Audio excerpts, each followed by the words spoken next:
Bonjour les amis, nouvelle vidéo aujourd'hui pour parler d'une mauvaise ou plutôt d'une bonne nouvelle. Ça dépend bien sûr de quel angle on se pose et c'est Florent Philippot qui va nous en parler. Mais juste avant de l'écouter comme d'habitude, n'oubliez pas de vous abonner, le pouce, le commentaire, le partage, le boost de la vidéo et puis vous pouvez soutenir mon travail. Ça se passe par Tipeee, par Patreon. Vous avez les liens en description sous la vidéo. On l'écoute et on en parle juste après. Cette mise sous tutelle, cette France sous tutelle, l'annonce folle, développée par un article du Journal du Dimanche ce 21 juin, c'est tout récent, le JDD, le titre « Déficit, la France face au risque d'intervention de la Banque Centrale Européenne », la BCE de Francfort. Donc, on va dire déjà le chapeau pour bien comprendre de cet article qui a fait quand même l'effet d'une bombe. On va voir cela. À la grecque. C'est clair. Croissance en baisse, déficit hors de contrôle, le scénario d'une reprise en main de l'économie française sous contrainte extérieure, quand on se rapproche, sous contrainte extérieure, ça veut dire sous tutelle. Car, je cite, c'est dans l'article, tous les voyants sont au rouge, 0% de croissance au premier trimestre 2026, voire moins 0,1%. Ça va être affiné. Le chômage augmente, il est aujourd'hui officiellement à 8,1%, il passerait officiellement à 8,5% fin 2026.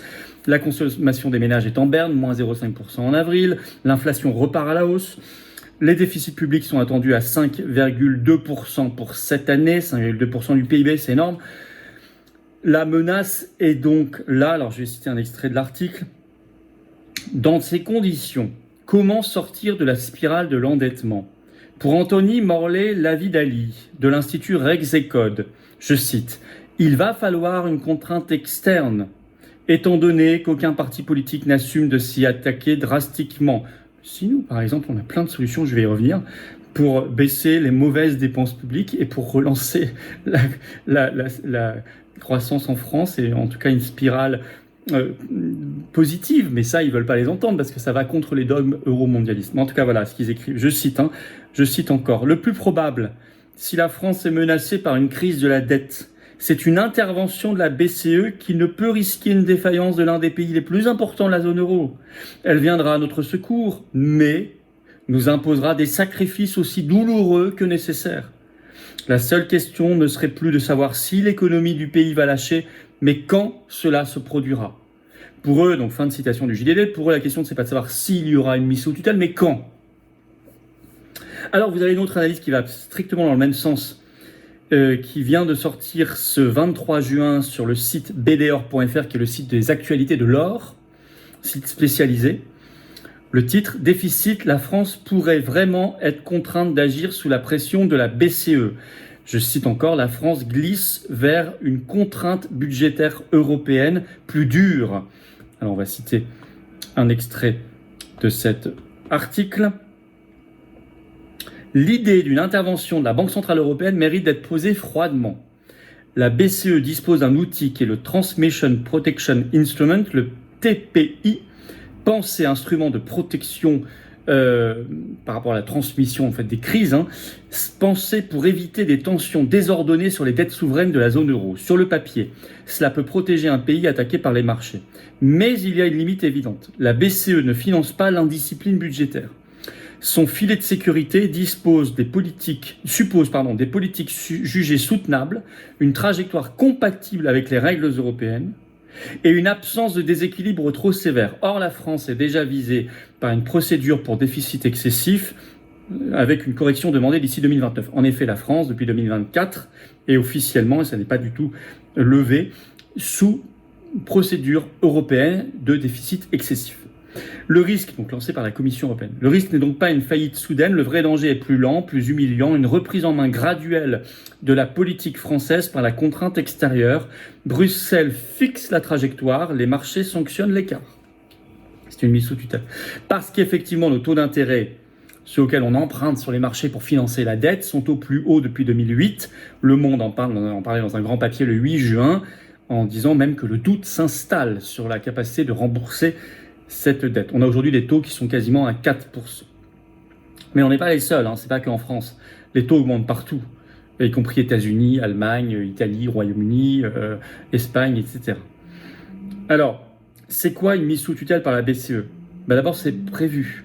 Parce que d'abord, il est prévu, et ça date du traité de Maastricht de 92, que la BCE ne vous finance pas. Elle ne vous soulagera pas, c'est écrit, je cite. Voilà. C'est l'article 127 du traité de fonctionnement de l'Union européenne. La BCE a pour objectif principal la stabilité des prix. Elle soutient aussi les politiques économiques générales de l'UE, mais sans remettre en cause son mandat principal qui est que l'inflation. Et elle agit en toute indépendance. Puis surtout, l'article 123, retenez-le bien, article 123 du TFUE, traité de fonctionnement de l'Union européenne, qui interdit le financement monétaire.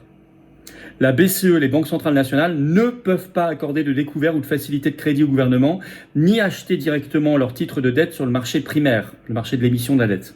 Les achats sur le marché secondaire sont autorisés à condition de ne pas contourner cette interdiction. Ça ne doit pas équivaloir à un financement direct des déficits. La BCE a toujours insisté sur cette distinction qui a été confirmée par la Cour de justice de l'Union européenne dans des arrêts, par exemple Gauweiler et Weiss. Voilà. C'est-à-dire que c'est une généralisation à la zone euro de la fameuse loi de 1973 en France qui avait interdit le financement par la Banque de France. Mais on va y revenir après.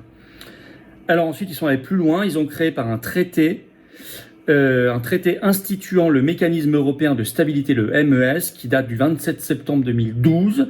Ils ont créé cela. Le traité MES, qui est une prévoyance d'assistance financière conditionnelle en cas de difficultés graves de financement sur les marchés.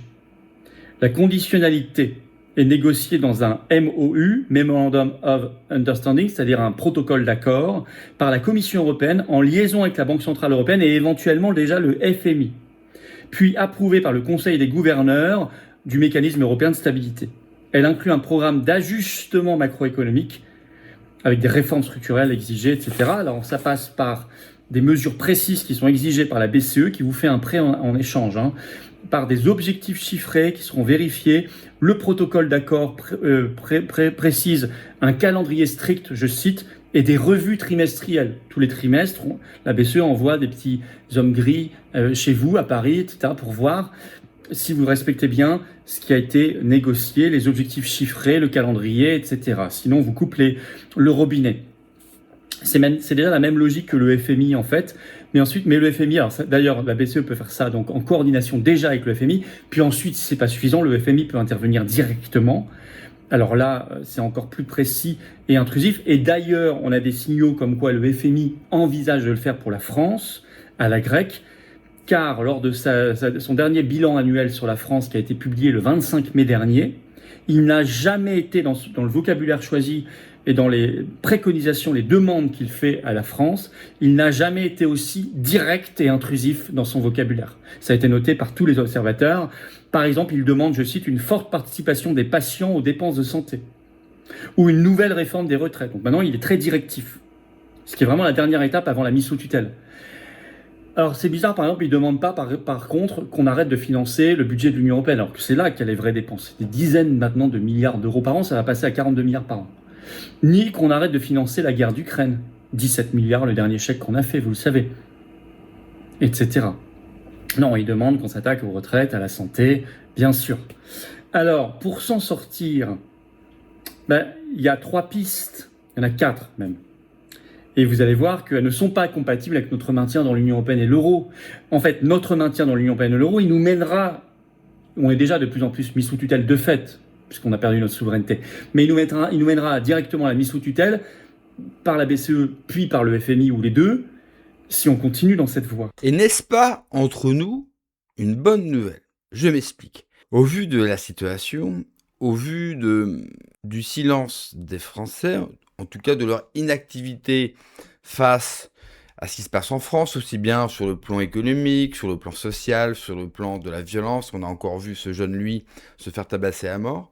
Est-ce que ce n'est pas une bonne nouvelle qu'on soit de plus en plus sous la tutelle, bien sûr, de la BCE, ce qui voudrait dire aussi des plans d'austérité à la grecque, donc une perte de notre système social. Alors évidemment, cela ne ferait plaisir à personne et ne croyez pas que je dis ça de bon cœur, mais je pense que nous avons besoin, malheureusement, d'un électrochoc pour se réveiller un peu et pour, en quelque sorte, motiver une grande partie de la population à réagir par rapport à ce qu'il se passe en France. Après, sur un point de vue économique, ce qui sauve la France, c'est que malgré toutes nos difficultés et notre dette, nous restons un pays extrêmement riche avec beaucoup de patrimoine bien sûr, mais une épargne conséquente. Je vous rappelle que l'épargne des Français représente 2 fois la dette française. Attention, je n'appelle pas bien sûr le gouvernement à aller piocher sur notre épargne pour rembourser bien sûr la dette française. Ce qui ne veut pas dire que eux n'y pensent pas, comme vous le savez, ils y pensent tous les jours d'aller piocher dans notre épargne pour rembourser leurs propres bêtises. Mais un effondrement économique de la France est à ce jour bien sûr inévitable. Cela peut provoquer un réveil, un sursaut des Français, mais cela peut sûrement provoquer des conflits, de la violence en France, si la France, si l'État coupe notre système d'aide sociale, car vous le savez très bien, ceux qui en bénéficient, ce ne sont pas les Français qui travaillent, et cela pourrait engendrer des troubles dramatiques, bien sûr, dans notre pays. Merci d'avoir regardé la vidéo, les amis. N'oubliez pas, comme d'habitude, de vous abonner, le pouce, le commentaire, le partage, le boost de la vidéo. Prenez soin de vous, que Dieu vous protège. Allez, ciao.